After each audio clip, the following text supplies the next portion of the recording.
네, 안녕하십니까. 어, 제9회 수산해양 레저 법정책 연구회를 지금부터 시작하도록 하겠습니다. 저희 수산해양 레저 법정책 연구회는요, 2019년부터 이제 수산해양 레저 분야에 연구가 없어서 이에 대해서 이제 본격적으로 저희가 연구를 하고자 시작을 했고요. 수상해양 레저 부분은 이제 법률 분야도 그렇고 정책 분야도 그렇고 매우 이제 어, 연구가 부족한 분야이기 때문에 2019년부터 이제 매년 3회에서 4회 정도 행사를 하고 있고 지금 오늘 9회 행사를 진행하게 되었습니다. 이번 세미나는 특별히 2007년에 발생한 태안 유류오염 사고에 대해서 이제 어촌사회의 입장에 대해서 이제 중심으로 이제 재조명해 보고자 합니다. 작년에 이제 약 10년 넘게 걸린 이제 보상 문제가 작년에 끝난 것으로 알고 있는데요.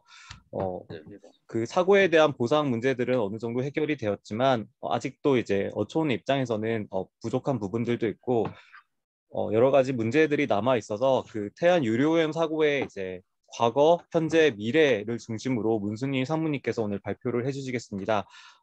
이에 대해서 어, 행사 본격적인 이제 발표를 청해 듣기 전에 이 본 연구회 회장이신 김인현 교수님께 개회사를 이제 초청해 듣겠습니다. 교수님 부탁드리겠습니다. 예, 반갑습니다. 네, 반갑습니다. 예, 반갑습니다. 오늘 휴가철이고 또 지금 근무 시간인데도 한 30명 가까이 이렇게 들어오셨는데 여러분 대단히 고맙습니다. 오늘은 저희들이 좀 잊고 있었던 그 태안 유료오염 그 사고를 다시 한번 우리가 되돌아가서 처리가 어떻게 됐는지 우리가 법률적으로 필요한 부분들 어떻게 보강되면 좋은지 한번 알아보는 시간을 갖도록 했습니다. 제가 이제 화면 한 꺼지지 6개월 전에 마우스를 이렇게 그냥 이렇게 하라고 흔들으라고. 태안 허베이 사회적 협동조합에서 저를 이제 초대해 가지고 분쟁 해결 절차에 대한 이야기를 좀 가서 했었습니다.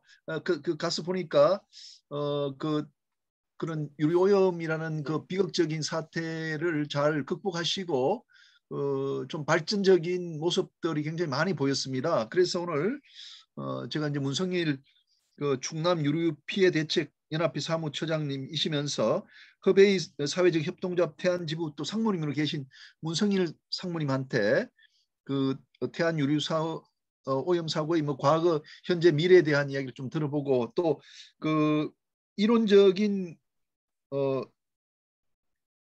그 부분을 많이 보강해 주시는 정종관 박사님이 계신데 정 박사님께도 이제 말씀을 좀 들어보는 그런 시간을 갖도록 그렇게 했습니다. 오늘 들어오신 분 중에 또 이상은 선생님이라고 어제 태안에서 낚시업을 하시는 분이 또 들어오셨습니다. 그래서 또 우리가 알고 싶어하는 그런 낚시업에 대한 이야기도 또 들을 수 있을 것 같습니다.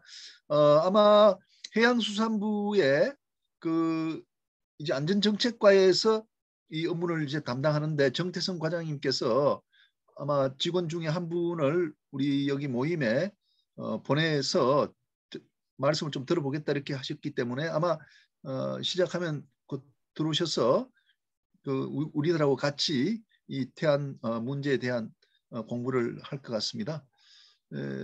박신환 대표님도 들어오셨고요. 박신환 대표님은 이제 스파크 인터내셔널 하시면서 또 유령 그 손해 사전도 하시니까 오늘 또 말씀 들어보시고 좋은 또 코멘트를 해주실 것으로 기대를 합니다.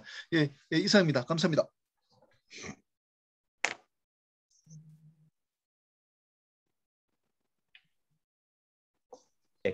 네, 김윤 교수님 감사합니다. 네, 그러면 이제 문승일 상무님께 이제 발표를 청해 듣도록 하겠습니다. 문승일 상무님 부탁드리겠습니다. 예, 반갑습니다. 저는 그 태안에 지금 거주하고 있고요. 그 당시 2007년 12월 7일 날 허베이 스프리토 오염 사고보다는 태안 기름 유출 사고라는 그런 이름이 익숙할 겁니다. 우리 국민들에게는. 거기에 피해 주민 대책위 사무국장을 맡고 약 한 14년 동안 이 일을 하고 있습니다. 현재는 최종 그 마무리를 위해서 허베이 사회적 협동조합을 설립을 해서 상무직을 맡고 있는 문승일입니다. 오늘 이렇게 참석하신 모든 여러분께 인사드리겠습니다. 반갑습니다. 그리고 죄송하지만 제가 박신환 대표님을 기억하거든요. 옛날에 스파크 인터내셔널에 계셨던 것 같은데 이게 뭐 한 10여 년 넘게 이렇게 있다가 뵌 것 같아서 반갑습니다. 맞죠? 안녕하세요. 네, 예, 반갑습니다. 아, 어떻게 지내세요, 대표님? 아이, 뭐 잘 지내고 있습니다. 한 번 아, 예, 그쪽 지역에 가면 한 번 연락드리고 뵌다고 해서 못 뵀습니다. 네, 오래됐습니다. 네. 네. 그러면 좀 발표에 앞서 일단은 아까 김인영 교수님께서 말씀드렸듯이 시간대별로 기록이라고 할까요? 14년의 기록을 좀 간략하게 짧은 시간에 압축해서 설명을 드리고 그동안 우리 피해 주민 입장에서 저는 이제 피해 대책의 사무국장 겸 현재 우리 피해 주민 대표 입장에서 한번 좀 이 허베이 스프리트 유료 오염 사고를 좀 바라보고자 합니다. 그래서 다소 약간 평양된 시각이라든지 이렇게 이해하실 수 있는데 감안해서 들으셨으면 합니다. 사실 이제 2007년 12월 7일 날 사고가 날 때 제가 이제 말레포 현장에 갔더니 진짜 그 냄새 나서 접근을 못 하겠더라고요. 그런데 그런 수습하는 과정에서 안타까웠던 일들은 주민들이 이제 목숨을 이제 앗아가 버린 겁니다. 제가 그런 게 무지개 좀 안타깝더라고요. 사고의 특성도 좀 남다른 그 유료 오염 사고였던 것 같습니다. 일단 가해자가 부분명했었죠, 처음에. 그래서 허베이 스프리트 유조선과 가해 선박인 삼성중공업의 치열한 법정 분쟁이 있었고요. 하지만 유배법에 의해서 일단 선주 측 일단 우선 배상권이 있기 때문에 그 부분은 인정하더라도 피해 주민 입장에서는 불안했던 게 뭐냐면 그때 당시 약 1,400억의 P&I 클럽에서 한도가 1,400억이었는데 과연 그때 당시 IOP에서 추정한 금액은 그 이상을 상회했거든요. 혹시 못 받는 게 아니냐라는 그런 불안감이 있었고 그런 불안감이 어쨌든 정부에서도 그런 불안감을 조금 완화시켜주고 희망을 줘야 되는데 그런 부분에서 좀 미약했던 것 같아요. 그런 원인, 여러 가지 복합적인 원인, 특히나 이제 경제적 어려움을 가중되다 보니까 안타까운 우리 태안 주민 네 분이 스스로 목숨을 잃는 그런 불행한 사고가 있었어요. 제 기억에 그런 부분이 가장 유류피해 극복 과정에서 아쉬운 부분이다. 좀 더 정부나 우리 박신환 대표님이 그때 당시 이제 보상을 해주는 기금 측에 계셨었거든요. 그런데 그런 부분에 좀만 더 신속하고 조금 적극적으로 어떻게 보면 기금 측 입장보다는 피해민 입장에서 좀 더 적극적인 배보상 체계로서 이렇게 진행이 됐다면은 그런 안타까운 죽음이 없었을지도 모르겠다라는 그런 생각을 좀 해봅니다. 기억이 나고. 그다음에 이제 이 허베이 스튜디오 이 오조 오염 사고는 특징이 이제 이 태안반도잖아요. 태안반도는 선장님들이 제일 꺼려오는 난코스랍니다. 일단 수심이 낮고요. 그다음에 소형 어선들이 출항 횟수가 잦아서 잦아부는 충돌 사고가 많답니다. 그래서 일단 유조선을 움직이는 선장님들이 아주 꺼려오는 코스다라고 말씀을 하시더라고요. 우리나라 정유회사가 4개가 있지 않습니까? 정유 4사가 있는데 그중에 정유 3사가 이제 대단 석유단지에 있는데 그런 면에서 좀 난코스다. 이쪽 태안반도는 유조선이 정박하고 하는데 수심이 낮지 않습니까? 일반적인 여수나 이쪽보다. 그러다 보니까 항해하는 데 어려움이 많고 충돌 위험성은 상대적으로 다른 지역보다 높다라는 게 이제 지리적 특성을 가지고 있고요. 아까도 말씀드렸듯이 가해자가 처음에 나타난 게 아니라 법정 싸움이 됐어요. 누가 잘못이냐. 허베이호가 잘못이냐, 삼성중공업이 잘못이냐, 크레인이 잘못이냐, 유조선이 잘못이냐 이런 법적 싸움이 약 한 1년 반, 2년 정도 갔었습니다. 그러다 보니까 그런 데에서 오는 시간의 지연, 지체된 정의는 정의가 아니라는 말 있지 않습니까? 사실은 이 요리오염 사고 마무리가 약 13년에 걸쳐서 마무리가 됐습니다. 마무리는 정부의 보상받지 못한 자의 지원으로 마무리가 됐거든요. 그렇게 보면 14년이라는 이 긴 시간 동안 배보상을 하면서 피해 주민 입장에서는 예를 들어서 배상 청구 같은 경우는 일단 입증 책임이 피해민한테 있습니다. 입증 책임이. 증명서를 내야 됩니다. 여러 가지 증명서류를 내서 내가 피해 입은 것을 증명을 해야 되는 거예요. 그래서 국제기금에서 그거를 봐서 조사를 해서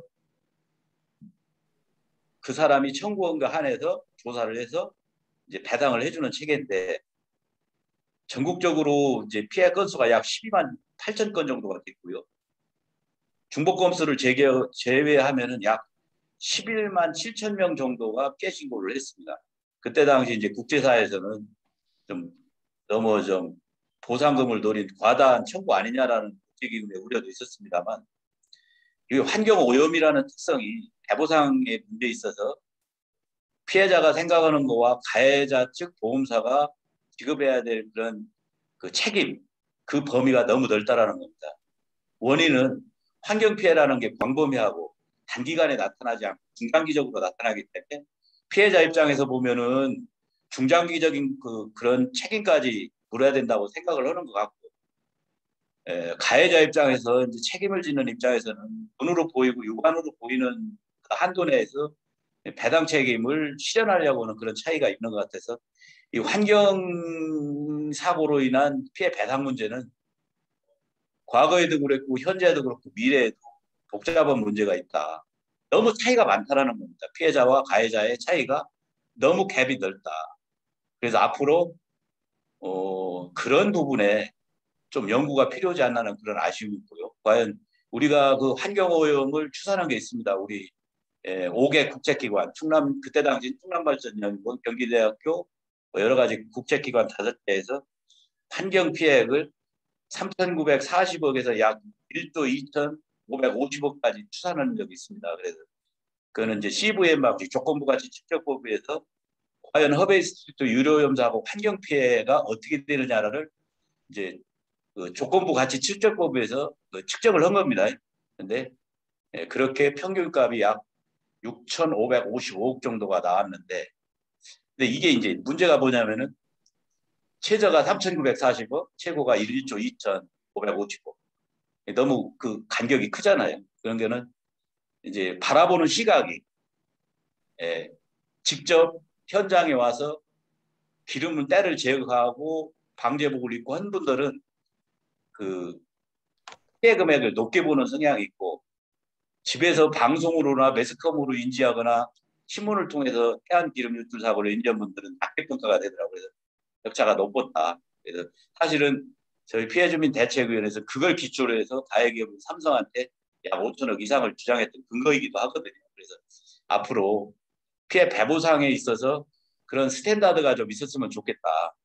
뭐 기름 유출던 그 뒤로 우리 불산 사고도 있었고 여러 가지 국내적으로 막 사고들이 많이 있잖아요. 그래서 그런 부분이 좀 우리 투자분들이 좀 연구를 해서 그런 기본적인 모형이라든지 이걸 만들어 놓는다면 나중에 그런 일이 없어야 되겠지만 유사시 해당 그 유료오염 사고 때 많이 좀 도움이 되지 않을까 그런 생각을 한번 해봅니다.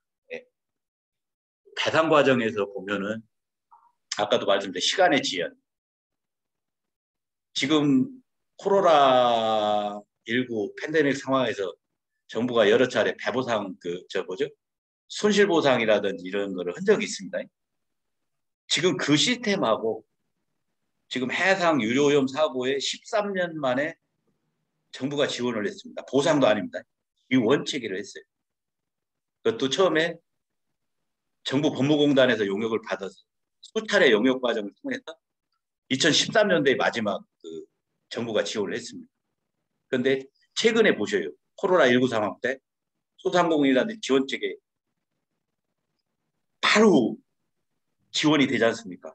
왜 그런 시스템이 작동이 안 됐는가? 물론 특성이 국내 보상이 아니고 그때 당시 배상 주체는 106개 나라가 막 이렇게 된 걸로 알고 있어요. 그 나라들이 기금을 분담해서 그거는 체계지 않습니까? 유배법 위에서. 그렇다 하더라도 아무리 늦다 하더라도 지금 2000년대 이 시대에 13년이라는 세월을 보내서 좀 창피한 이야기지만 보상받지 못한 자의 지원 중에 받으신 분의 1,000원을 받으신 분이 있어요. 1,000원. 1,000원을 받기 위해서 14년을 기다린 이게 과연 유배법의 정의에 맞느냐. 참 안타까운 면이 많더라고요. 사실은 저도 정부 담당자하고 같이 대보상 문제에 같이 머리 맞다고 했지만 그런 제도적인 부분이 너무나 아쉬운 게 많더라고요. 그래서 앞으로는 뭐 우리 규빈 교수는 잘 아시겠지만 선보장 제도라든가 아니면 국내기금 조성, 특히 국내기금 조성 같은 경우는 사실은 기업에서 반대를 하고 있습니다만 사실은 기업의 유리한 측면이 많이 있거든요. 혹시라도 유료오염 사고가 발생했을 때 기업의 이제 도산까지도 감안해야 되는 그거잖아요. 그런데 아싸리 정부가 좀 공을 든다면은 국내 기금 한 해도 필요 없을 것 같더라. 한 2천억 정도면은 뭐 충분히 가능하지 않았는데 정부가 좀 지원을 해준다면은 뭐 그동안 계속 그 허베 유료오염 사고 관련해서 제기되었던 그 대책 중에 하나인 선보상 제도라든지 기금을 이제 만드는 그 제도 이런 거는 꾸준히 제기해왔거든요. 그런데 제기해왔음에도 불구하고 현실은 이루어지지 않았다는 게 좀 아쉬움이 있습니다. 그런 제도적인 그때 당시에 그 피해민들이 울부짖은 그릇이 있을 때는 여러 가지 학계라든지 정부나 국회에서도 그런 제도 도입에 대한 공청회도 하고 했는데 그 순간이 지나니까 그냥 끝나는 것 같아. 그런 게 좀 아쉽다. 앞으로는 그런 일이 있으면 안 되겠지만 아시겠지만은 유료오염 사고는 잦아부른 사고는 많이 줄어드는 경향이 있답니다. 근데 이제 어쩔 수 없이 이제 유조선이라는 게 경제성을 앞세우다 보니까 대형화되고 또 속도가 빨라야 됩니다. 경제성을 가지려면은 배가 빨라야 되고 배가 커야 되고 그래야 이제 선사가 돈을 많이 버는 구조거든요. 그러다 보면 만약의 경우에 옛날에는 배가 느리고 배가 적었는데 지금 같은 배가 크고 빨리 가는 도중에 사고가 난다면 옛날보다 더 큰 대형 사고로 이어질 수 있다. 이런 게 전문가들 의견이신 것 같아요. 그래서 앞으로 이 사고에 대해서는 항상 긴장감을 가지고 제도적인 측면 또 안전교육의 문제 여러 가지 문제가 복합적으로 이루어진다. 그다음에 허베 유료오염 사고는 다 알다시피 자연재해가 아닌 인재로 보는 경향이 많습니다. 왜냐하면 알다시피 그 무리한 항해 속에서 이루어진 사고이기 때문에 인재인데 늘 그 인재 속에 반성과 제도를 이야기하고 보안을 이야기하지만 조금 지나면은 죄송합니다. 말짱 도루묵인 것 같아요. 과거로 또 회귀해가지고 옛날에 그랬던 일 있어? 태안에서 기름 사고가 있었지. 옛날에 유료오염 사고가 무슨 유조선이 깨진 것 같은데 뭐 이런 정도의 인식을 가지고 있는 것 같아요. 그런 부분이 이제 14년이 지난 지금에 판단해 볼 때 상당히 아쉽다 이런 생각을 해보고요. 하여튼 그 배보상 제도를 좀 획기적으로 좀 제도 개선할 필요가 있다. 그 우선으로 선보상 제도나 기금 설립 문제. 이거는 정부나 기업, 정유사죠. 정유사가 적극적으로 나서서 해결을 문제. 정부가 좀 제도적인 뒷받침만 된다면 실현 가능한 부분이라고 생각을 합니다. 저희는 그 사실은 이제 허베이 사회적 협동조합 창구라고 아까 소개를 제가 했습니다만, 가해기업에 이제 삼성중공업이 왔으니까 가해기업을 저희가 약 18회 해가지고 약 한 6만 한 8천 명 정도를 동원해서 사회적 책임과 도덕적 책임을 구현을 하기 위해서 저희들이 사실 상당히 이제 그 집회도 하고 그랬던 사실이 있습니다. 그래서 결국은 가해기업인 삼성중공업에서 약 3,600억 정도의 그 국회 중재로 합의를 한 사실이 있습니다. 2014년에 이제 저희들이 돈을 받아서 이제 허베이 사회적 협동조합과 그런 시군 같은 경우는 전라도, 전라남북도 정도는 재단법인 형태로 이제 운영을 하고 있거든요. 그래서 피해 주민들을 저희 같은 경우는 이제 조합원으로 모셔서 피해 주민들을 위한 이제 사업, 이 기금 자체가 이중배상 금지 원칙 때문에 직접 피해민들한테 나눠줄 수 있는 기금은 아닌 것 같고요. 그래서 간접적으로 도움이 될 수 있는 사업이 뭘까 많이 고민하고 있습니다. 그래서 저희들은 남들이 그런 말씀을 하시더라고요. UIM은 멋있는 이름도 많은데 그 기름 막 흘린 배 이름을 거기다가 이름을 붙였느냐라는 그런 말씀도 많이 하시는데 저희들이 허베이라는 이름을 쓴 거는 다른 이유는 아닙니다. 일단 그 과거에 가장 안 좋았던 그 허베이라는 그 악몽 잊지 말자. 그 다음에 누가 봐도 허베이라는 이름을 붙임으로써 태안 기름 유출 사고라는 연관성이 있다라는 걸 인식할 것 같고 또 우리 구성원들, 이 조직을 운영하는 구성원들이 초심의 마음으로 그걸 잊지 말자 그런 뜻에서 사실 허베이라는 이름을 썼는데 외부에서 우리 직원들 이렇게 채용하다 보면은 중국 기업인 줄 알고 잘못 아시는 분들도 있다고 보내시는 분들도 계세요.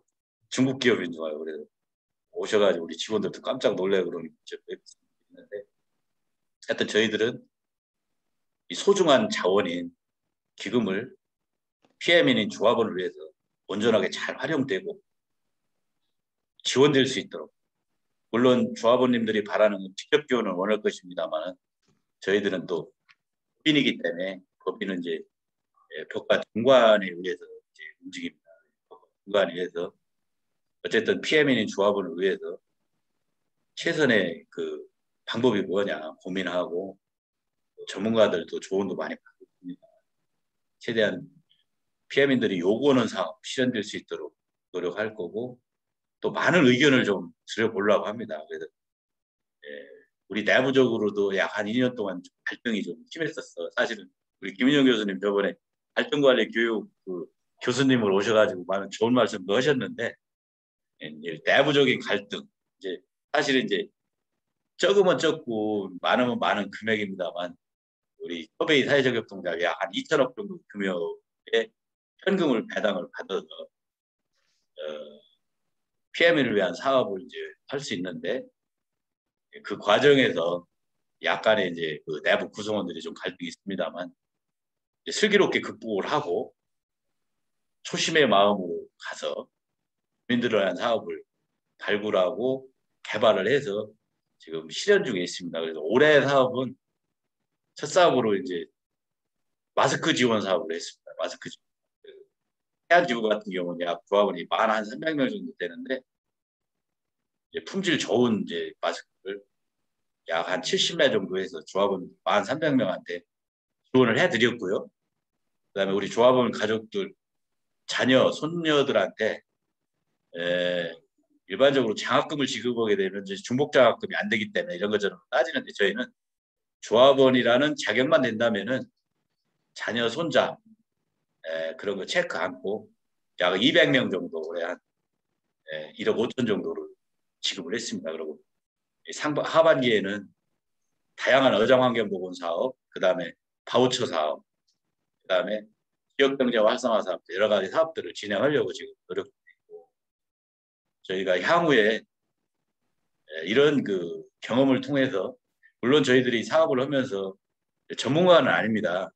꽤 주민들로 이루어진 단체이기 때문에 법인이기 때문에 미숙한 점도 있고 그런 점도 있습니다만 학습과 경험을 통해서 또한 전문가들의 조언을 앞으로 들 겁니다. 받아서 이 법인의 설립 정신에 맞게 PM인을 위해서 아주 소중한 기금을 아주 잘 쓰도록 그렇게 노력할 예정입니다. 이상입니다. 간략하게 이렇게 소개해드리겠습니다.